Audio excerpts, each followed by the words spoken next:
Marketing is hard. But I'll tell you a little secret. It doesn't have to be. Let me point something out. You're listening to a podcast right now, and it's great. You love the host. You seek it out and download it. You listen to it while driving, working out, cooking, even going to the bathroom. Podcasts are a pretty close companion. And this is a podcast ad. Did I get your attention? You can reach great listeners like yourself with podcast advertising from Libsyn Ads. Choose from hundreds of top podcasts offering host endorsements, or run a pre-produced ad like this one across thousands of shows to reach your target audience in their favorite podcasts with Libsyn Ads. Go to libsynads.com, that's Libsyn, ads.com today. Post, pay, repeat. Social media isn't just for socializing anymore. A day in the life of family influencers is just like yours. We just have cameras. This is your job. This supports your family. Yes. I have concern about parents using children as actors. 32 million men watching 5,000 children online. I've never had an instance where we've encountered any comments from men. I'm hearing the wheels turn in your head like, oh my God.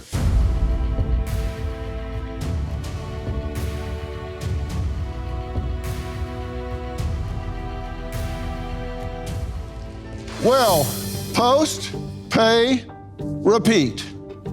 Social media isn't just for socializing anymore. It's a lucrative business, and the demand for daily content has fueled the family vlogging trend. One study found that videos featuring young children get 3 times as much traction. So family vloggers are cashing in, but also coming under fire.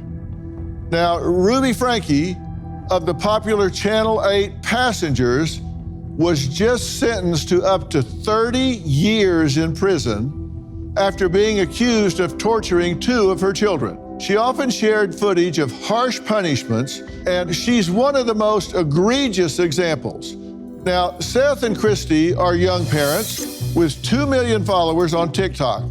They post about daily life with their 2 little children and have their share of haters, but say their kids love the camera. Take a look. Today we're letting Noelle choose everything we do. A day in the life of family influencers is just like yours. We just have cameras. We do everything as normal. We just film while we're going about our day. Our kids definitely enjoy being on camera because we can tell how excited they get when we're filming and when they're watching back the videos that we've made. This is tiny and cute. Especially our daughter. People ask us all the time how we shield our kids from negative comments, but they can't read, so we don't have to shield them from anything. Got the ice skating. Ice skating? Let's go. Okay. Our response when people tell us that we shouldn't post our children on social media is that it's our personal choice to post our kids, just like it's everyone else's personal choice whether they want to post their children or not. Oh yeah. A lot of people ask us if our kids benefit financially from us posting online, and the answer is yes. Our daughter has already shown interest in starting her own channel, so it's definitely something we want to start helping her with. Come with us to get our 4-year-old a Tesla. I'm sure a lot of you have seen the videos where we're buying our son and daughter extravagant things like designer bags or a Tesla, and I'm sure you're wondering why we do this as a family. Let's talk about why our kids have a $20,000 spending limit for Christmas. We've made the decision to invest in high-quality items for our kids. What better age than 4 to start your skincare and makeup collection? Today I took Noelle to Sephora and told her she could get whatever she wanted. Our 1-year-old baby Beans is officially a walker, so to celebrate we decided to take him to the store and give him free range of the store and let him get whatever he wants. Get ready with me to buy our son a Rolex. Our son is finally 1, so it is time to get him a Rolex. If you had the money, you'd do it too. Okay, so this is fun for y'all, right? Yes. Yeah. And you say the children are having fun. Yeah, they love it. Okay, how do you know they love it? Well, our 4-year-old, she's almost 5 now. She expresses to us that she loves filming with us. She'll say, we should make a vlog. She'll watch them back. She'll ask to watch back, our long-form YouTube videos. Mm-hmm. And so she loves it. Our son, he's only 1.5, so I guess he can't really tell us he likes it, but I'm sure he'll feel the same as our daughter. Yeah. And what do you do with them that's not on camera? The thing that we love about it is we're with our kids all the time because we do social media. So neither of us go to a regular job. So we're with our kids all day long. So when we're not filming, we're Noelle has a dirt bike. We go to the park. We play with them literally all day long. Do you guys post every day? Not every day. No, we'll film certain things. We'll plan out content, and then we'll film that. But Other days, like time with our kids, is kind of more private unless we kind of plan to do that. But then when we plan to do that, it's still fun. It's still an average day. And you say this doesn't take away from parenting and quality time. So you still have just nuclear family time, right? Yeah, I'd say we have more than the average person does. Like most families, the parents have to go to work. Maybe only the mom can stay home. We both stay home with our kids all day. We don't have a nanny. They don't go to daycare. So we're thankful for that. So this is your job. This supports your family. Yes. Yeah. And you've got 2 million followers? Mm-hmm. Do you know who makes up the followers? I'd say we have mostly women, not a lot of men watch our videos, and a lot of younger, when we're out in public, it's usually younger, teens, Gen Z audience, I guess you could say, and a lot of moms. Are you concerned that there are men that get on these channels and watch? I would say, yeah. I mean, safety is one of the things that we take most seriously with our kids. As a parent, safety, we care about our kids more than anything. So obviously it's crossed my mind, but I've never had an instance where we've encountered any comments from men or anything. I've seen some videos where there are weird videos that people are commenting on and taking the wrong way, but I don't feel like we post that type of content where we get taken out of context. We keep their privacy in mind and don't post a lot of overshare or anything private, you know what I mean? Yeah, well, there are some studies about this with regard to children. And according to the New York Times, who did an investigation on this, there are 32 million connections to male followers among 5,000 accounts for child influencers. So there's 5,000 accounts of child influencers and 32 million connections to males for those 5,000 child influencers. What do you think about that? I guess it's 32 million crazy. For 5,000. Oh, that's a lot. It's a lot, yeah. Because there are internet dangers. I mean, we have to consider that. 80% of child sex crimes start online. And it's estimated that there are 500,000 predators active every day on the internet. So we take safety at high top concern. We don't post the same day of where we were. We try not to have any similar patterns of where we go, what we do. And I guess there's predators in everyday life. If you're sending your kids to school, you don't know who they're around at daycare or at school, or even at the mall, you could be walking past the predator. So I guess everything in life could be dangerous. You just have to make sure you're aware of what's going on and take the precautions to protect their kids. It's my job to read people. Mm-hmm. Oh, great. I'm nervous. I'm nervous too. Yeah. No, it's my job to read people. That's what I do for a living. I've done it for 45 plus years. I'm trained in it. And a little bit of what I'm saying, you're hearing for the first time. And I'm just curious how it's affecting you, because I'm telling you some of this, 32 million men watching 5,000 children online. And I'm hearing the wheels turn in your head oh my God. And you're saying, well, there are predators everywhere. That's true. There are predators everywhere, but 80% of sex crimes start online. And I'm not telling you what to do. I'm just saying awareness is key. Mm-hmm. You really want to be aware, right? Situational awareness is critical with your children. It's critical whether you're taking them to the beach or you're putting them online or whatever. We just need to be cognizant of these things, right? Mm-hmm. Because there are creeps out there that will look at that and in a perverse way, and nobody did anything wrong. There's nothing inappropriate about it, but there are creeps out there, and you just need to think about it and be aware of it. I'm not saying that you're doing anything wrong. I'm just saying you need to be aware, and sometimes, even if kids first day of school, and they show them walking up to the school and they show the school sign. Now somebody identifies where they go to school, and if they get obsessed with that child, they now know where they go to school. Now it can go virtual to real world. And it's a sad fact that we have to be aware of that kind of thing. Mm-hmm. But that's the world we live in. All right, coming up, why one mother removed any trace of her children on social media.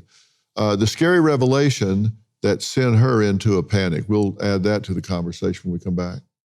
Meredith found herself becoming an influencer after posting her children during the pandemic.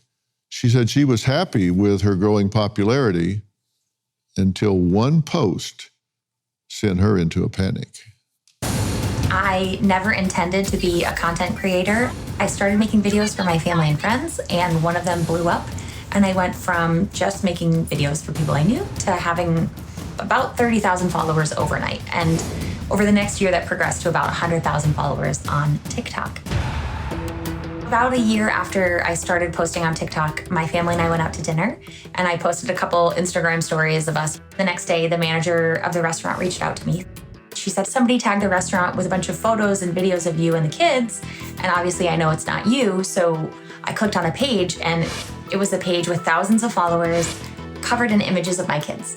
And whoever was running the page had made new identities for the kids and whole lives around them, given them new names, and had posted months and months of my day-to-day life, pretending to be me and my children. And it scared the daylights out of me. We deleted every trace of the kids from the internet and promised to never post them again.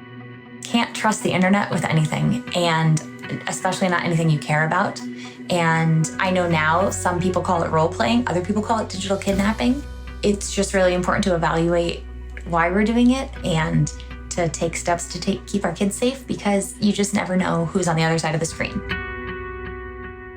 Meredith says she didn't intend on being a public figure at all. That wasn't your intent, but all of a sudden, this started gaining momentum, right? Yep. And that surprised you. Well, I think nothing prepares you for virality or where the internet takes you. So yeah, I just posted videos for my family and friends, and then all of a sudden had 100,000 followers, and people wanted more. When they wanted more, you thought, what? Give them what they want? What was your thinking? Well, my content for the most part was just me talking to the camera in my car. And so I wasn't ever a family vlogging channel. It was just me sort of expressing standard mother stresses in a yelly format in my car. I don't know if they showed you the videos on full volume, but they're a little loud. No, I saw them. I turned it down. And you say a stranger created a full profile of a family with just new identities, right? Yep. Take me through the moment that this sunk in with what had been done. I mean, take me through the moment that hit you. What had happened? I was just posting, their school photos or their preschool graduation in the same way, you log onto your Facebook page and you see your friends and family photos. And I think a lot of people use social media as like a photo book. Sure. And I wasn't prepared. People steal my videos all the time, but I wasn't prepared for them taking pictures of my kids. And I don't consider myself like a psychotic mama bear by any means, but I panicked because I started thinking about my kids' photos on someone's phone or my kids' photos somewhere that I didn't know. Because, I don't think they're not tagging me to tell me that they took the photos. They're not saying, hey, thanks for letting me steal this photo. And had it not been sent to me, I wouldn't have ever known. It was terrifying. And I felt like the world's worst mother in that moment. How were you violated in that moment? I think it's just scary that I don't know. You have no idea. And I'm thankful that page was likely run by a teenager or a young person just pretending to be a mom. But I don't know. Were you concerned that this could jump from the virtual world to the real world? I've definitely had instances where social media has trickled into my real life. And we've had to take precautions over the years, having a large platform in like the public figure sense to take care of ourselves and our family. And I definitely was very concerned about where it could go. Just a quick poll in the audience. If someone did this with your children, took their photos, created identities and started role-playing or pretending they were their own children, would that bother you? Raise your hand. So it'd bother everybody. Because I've dealt with stories about this that have gone so far as to create an entire world, an entire life, and she denied it, sitting across from the actual parents. And the way we actually got her to finally confess is she was selling a lamp on Amazon. And when we found the ad for the lamp on Amazon, this woman's children's picture were on her nightstand where she took a picture of the lamp to post it for sale, and we could see the picture of the children on her nightstand, like they were her children. The whole room, the whole house was full of, and when you get someone going that far, you don't know that the next step isn't to actually grab the children, because the line between reality and fantasy gets blurred. Does that concern y'all that there are those kind of people out there? Yeah, I agree. It reminds me of one time we were actually like at the mall and we were in like one of those play areas with our kids. Kids are just playing, we're having a great time, and we see this guy and he has his little girl taking pictures of our kids. And immediately when we saw that, like Seth went up to him, took the phone, deleted the pictures. Like if we see something like that happening, we contacted the police because that's creepy and weird. Like if we were to see something like that, we would definitely like take action, but we've never had anything like that happen. They don't have to go to the mall. They can just do screen grabs of your children without you seeing it.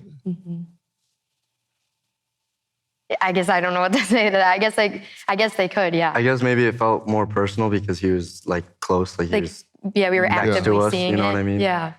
Yeah, well, all these people don't live in Thailand that are doing the screen grabs. They could be 2 blocks away. Coming up, YouTube shut down their family vlog after this mother and stepdad pled guilty to child neglect. Now, the oldest son from controversial Daddy-O5 is going to talk to us next. The parents who utilize their children as content, think family vloggers and influencer parents, and justify it by saying, our kids, our toddlers, our babies, they love making videos. They love seeing themselves on film. That is very different than utilizing their human existence as content, profiting off of their life, and posting these videos for public consumption online. It's all gone too far. Tonight, we're talking about parents who share their children on social media. And listen, it's terrible that we have to have this conversation, but you just need to be aware of the risk and the dangers when you do that, even if your account is set to private.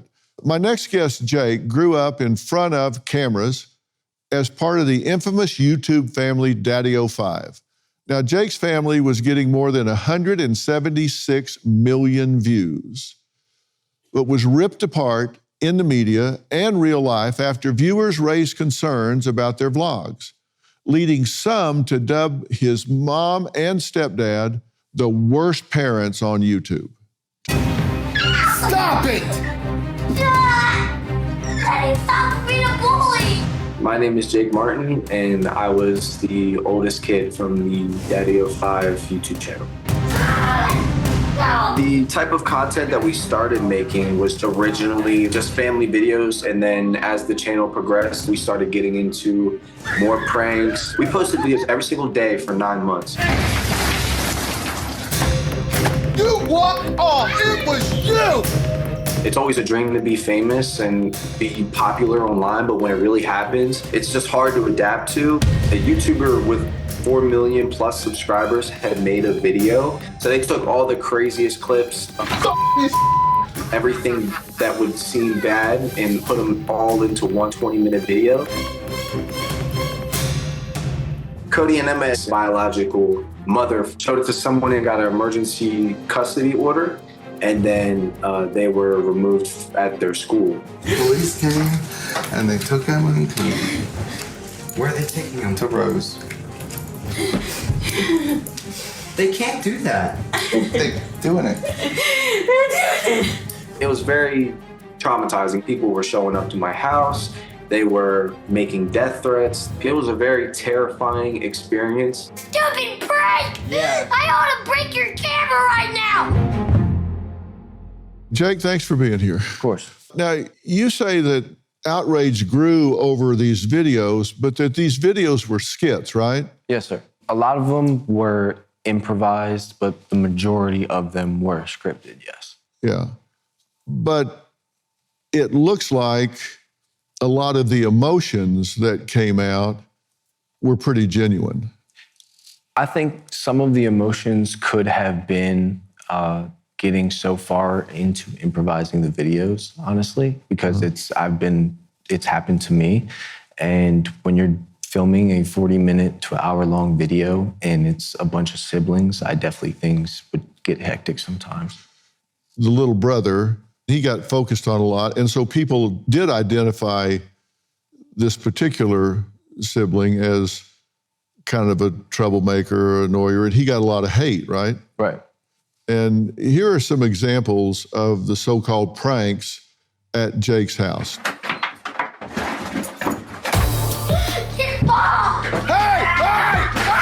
And you're running for a damn month. And you're not getting on anything at Disney. Good morning. Stop. Oh my.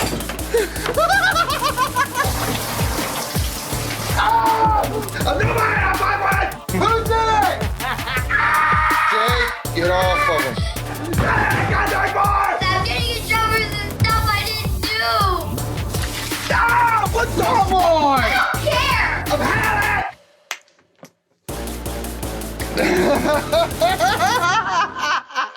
Hey, Ryan, you got some egg on your face. I'm going to kill you.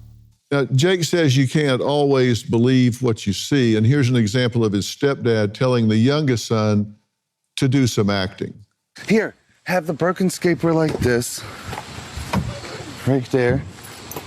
Okay, and you're gonna be laying on the ground. Cody, look, you're gonna be laying on the ground crying like you hurt your leg, okay? Mm-hmm. Hey, you gotta use some acting skills, all right? Just be crying and all that you broke your leg. As soon as you see her come out that door, you start crying that you hurt your leg, okay? I might need to wet my face because it's hard for me to cry. No, don't worry about all that. Just be down on the ground and crying, okay? This wound up with somebody putting a lot of these things together. It got to Child Protective Services, and they came and took 2 of your step-siblings out of the home. Correct. And the whole thing came unraveled. Correct. Okay. You think it was unfair? I think that a lot of it was misunderstood. I don't necessarily think the removing of them was fair, just because it was done through a third-party way that I wouldn't like to speak on, that wasn't directly them saying, hey, because of your videos, we're going to remove them. It was through a different way, and the media made it seem like they were removed because of our videos, but they actually weren't. So I don't think that it was fair, no. And the site came down? Yes, Daddy05 did get terminated. Okay. You have a site now? Yes. And what kind of content are you doing? I am a musician now. I do that kind of stuff, and I do everyday life, just everyday what I do, who I am, just more personality. I kind of weaned off the pranks and stuff like that just because it is a lesson that I had to learn just growing up through it. Mm-hmm. So what was the lesson? My lesson was that you just can't put yourself out there and portray an image, because a lot of people will base you off that image that you put on the internet your whole entire life. Like it follows me to this day, you know, and when people have a misunderstanding of me when they meet me, because they're like, oh, I thought you were that guy on the internet, that crazy guy that was doing these pranks, and it's not who I am. So I don't want to portray myself as that anymore. I want to move on from it. Yeah. And you see Seth and Christy doing this with their children. Mm-hmm. Are you concerned that their children will get typecast or? I don't think so, because from what I saw on the screen, their content looks innocent. I definitely think that there's always a risk. There's always a risk in it. Just any words of advice to them is to just always take caution and always be careful what they put on the internet. Yeah, because it can spiral down fast. Yeah. Jake says even after controversy, family tried to relaunch the channel. Yeah. It didn't relaunch? The Martin family is kind of the relaunch, but it's not the content it was before. It's just it's just everybody's day to day. We don't do any exciting, we don't really script things or nothing. And see, that's the problem of what gets attention on the internet. Mm-hmm. It's just like the news. You know, I always say about the news, if it bleeds, it leads. People want to see the crash, and they're not going to watch the news. If it's, today at 3rd and Elm, nothing happened. Nobody tunes into that. I would never do a reality show about my life because it's like, come to work, go home, play tennis, fall asleep in my chair. Robin wakes me up, feeds me. I go back, fall asleep in my chair. I get up, do it again. Somebody comes over, we talk a little while, they go home. I mean, who's going to watch that? It's like watching paint dry. So you got to watch something. Right. People want more and more, and so it gets more extreme, right? Right. And that's the self-fulfilling prophecy. It gets worse and worse. There are long-term impacts of publicity from posting your children. I mean, there's just no question about that. We're going to talk about what those are when we get back. What the hell is that? What the hell is that? I didn't do that! Tell me what you did! I swear to God, I didn't do that! Jody, call over your carpet! I didn't do that! I don't have anything to color with it! Why did you do that?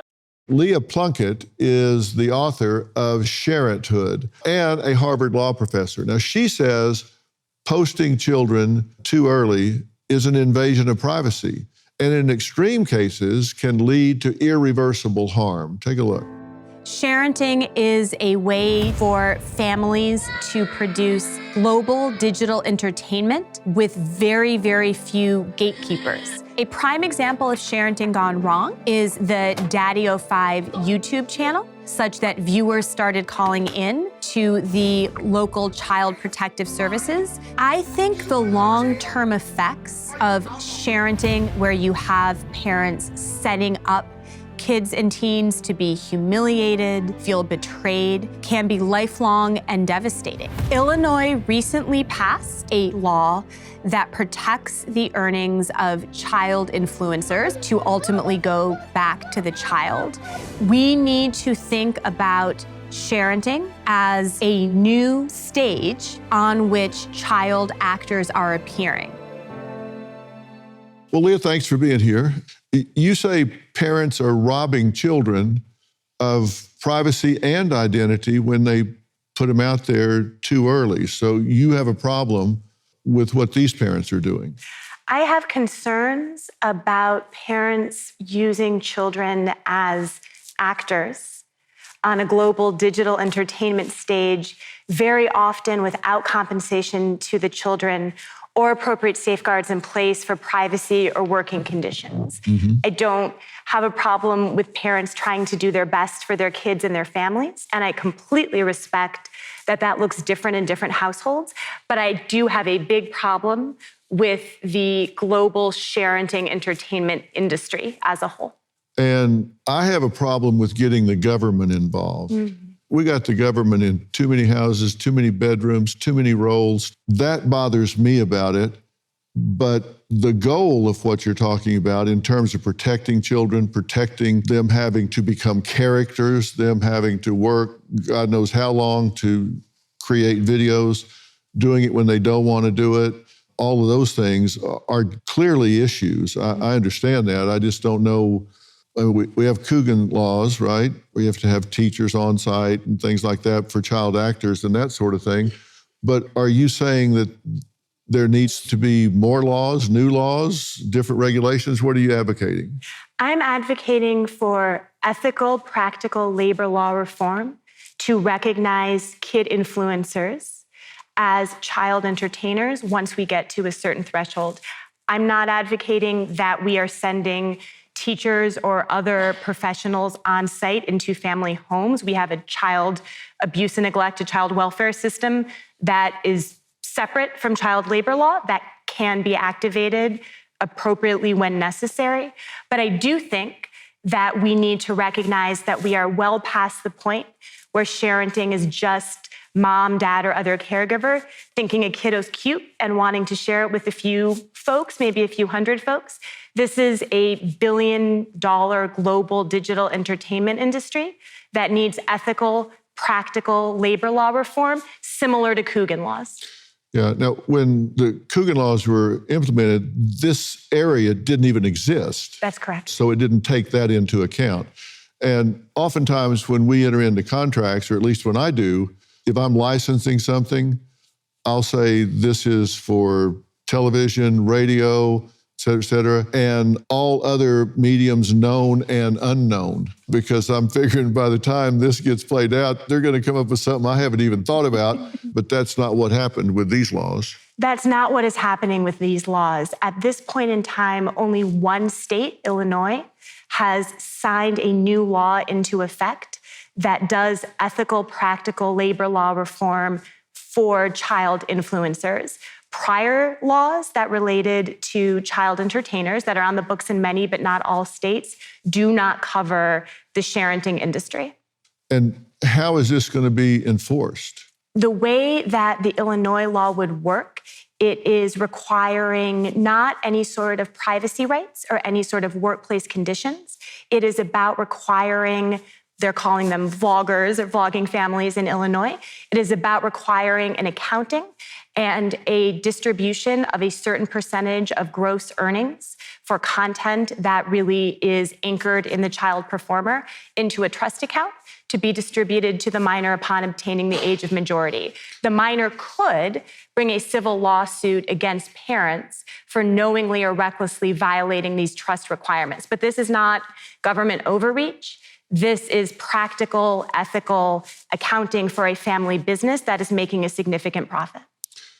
Yeah, so in order for it to hit the radar, somebody has to run up a flag, and say they got to like sue their parents or something, or it's not going to hit the radar. That's what it looks like right now, but I should say the Illinois law has not gone into effect yet. And so we are all going to be watching and learning together to see how it evolves over time. But that's correct. We're not talking about some sort of widespread government surveillance of the family business of vlogging. We're talking about ethical, practical accounting and trusts and financial distributions to child entertainers who appear on a home stage. Yeah, got it.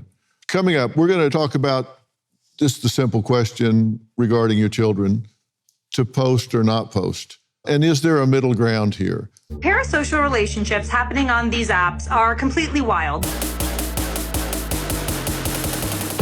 But especially when it comes to strangers in their relationship to children. You put your legs in the cup holders, and now what? Strangers are invested in the lives of children they have no relationship to. A stranger requesting a toddler be styled in a particular style of outfit, and then the parent creates a whole video where they are dressing this toddler in the way the stranger has requested. Can you get out? No. Well, tonight the question is, should you monetize your children online and post as much as you can? You would say... Hard no. just not just no, but hell no, no. And you say if you're going to do it, you need to do it with some guidelines in mind. Protect the children, protect the money for the children, and protect their environment in which they're working. I would say that if you are setting up a sharenting business, you should set it up the way you would any other family business or any other small business. Ethical, practical guidelines involve trusted professionals in all the domains that can help you do it the right way. And also, I think that we should be mindful that with new and emerging generative AI tools, you were talking earlier about new forms of technology, that we are about to be in for a whole lot more danger. And so folks should be thinking about that when they decide, is this the family business that I want for my family? Yeah. And I think people, you guys have 2 million followers, but people don't realize before you can even monetize something on these different platforms, you've got to have like 10,000 hours of content views. You've got to have so many followers. There are certain criteria you have to reach before you can even monetize, before you can even make one penny. There's a certain threshold you've got to hit. So it's not like, I'm just going to start doing this and start making money tomorrow. No, it's not like you make a little bit, then you make more. You got to at least hit a threshold, which is hard to get to. And the thing that worries me is people start doing radical things to try to jump those numbers up to get there. And that bothers me, particularly if it involves children.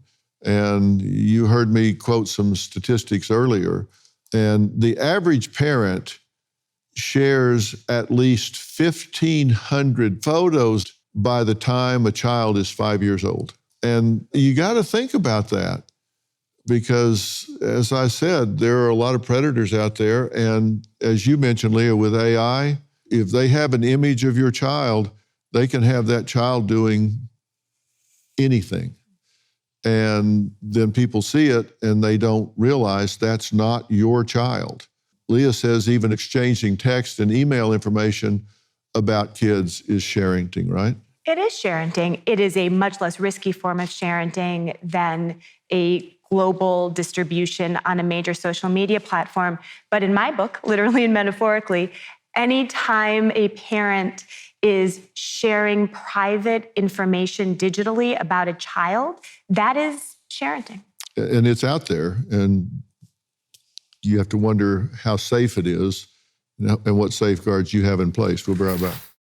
Well, I hope this has made you think. And if you don't think that pictures that you're putting out there can and will get hijacked, you need to think again. Like Leah says, even if you're doing this privately, they're not that hard to get to. And you just need to be cognizant of the fact that those pictures can be misused. And even the ones that you're putting up, like I said, you got 32 million men looking at 5,000 accounts with children's pictures in them, which is kind of creepy. So you need to really think about how you're presenting your children when you put them out there. And you shouldn't have to do that, but that's the world we live in. All of you just need to think about that. So when we put something out there and we don't know who's looking at it, how they're using it, or what they're going to do with it, we just have to do our own safeguards and be careful what we're doing. And the thing that gets me thinking is you're posting this for people to look at that you don't know from Adam. What do you care whether they see it or those are for you. They're for you and your family, not for somebody in Florida or Oregon or something. You don't know them. But somehow or another, we get this dopamine high from clicks and likes and hearts and people saying, how cute they are. You already know that. You don't need some stranger telling you how cute your child is. And you need to be concerned of them thinking they're too cute. That's what I'm saying. Just be aware. We're out of time. I want to thank all of my guests tonight. A special thanks to Leah Plunkett, author of Sharenthood. It's worth a look. It will give you some information and make you think about what you're doing and how you're doing it. It's not just a cautionary tale. It has some good suggestions and how-tos in it. Look, we're creating a destination network at Merritt Street Media, and we're thrilled you are here with us. We are going to embrace and present the core values that I believe in and that I think you will too. So tell everyone you know to watch Merritt Street Media, and also check out my new book. It is on the New York Times bestseller list, despite the fact that some people have described it as the most dangerous book in America right now. Why? Because I talk about facts, I talk about science, I talk about history, I talk about the truth. And that doesn't fit the narrative that some people are pushing right now, but I bet it fits in your eye and your ear. So I hope you'll pick it up and take a look at it. We'll see you next time. Thanks for being here.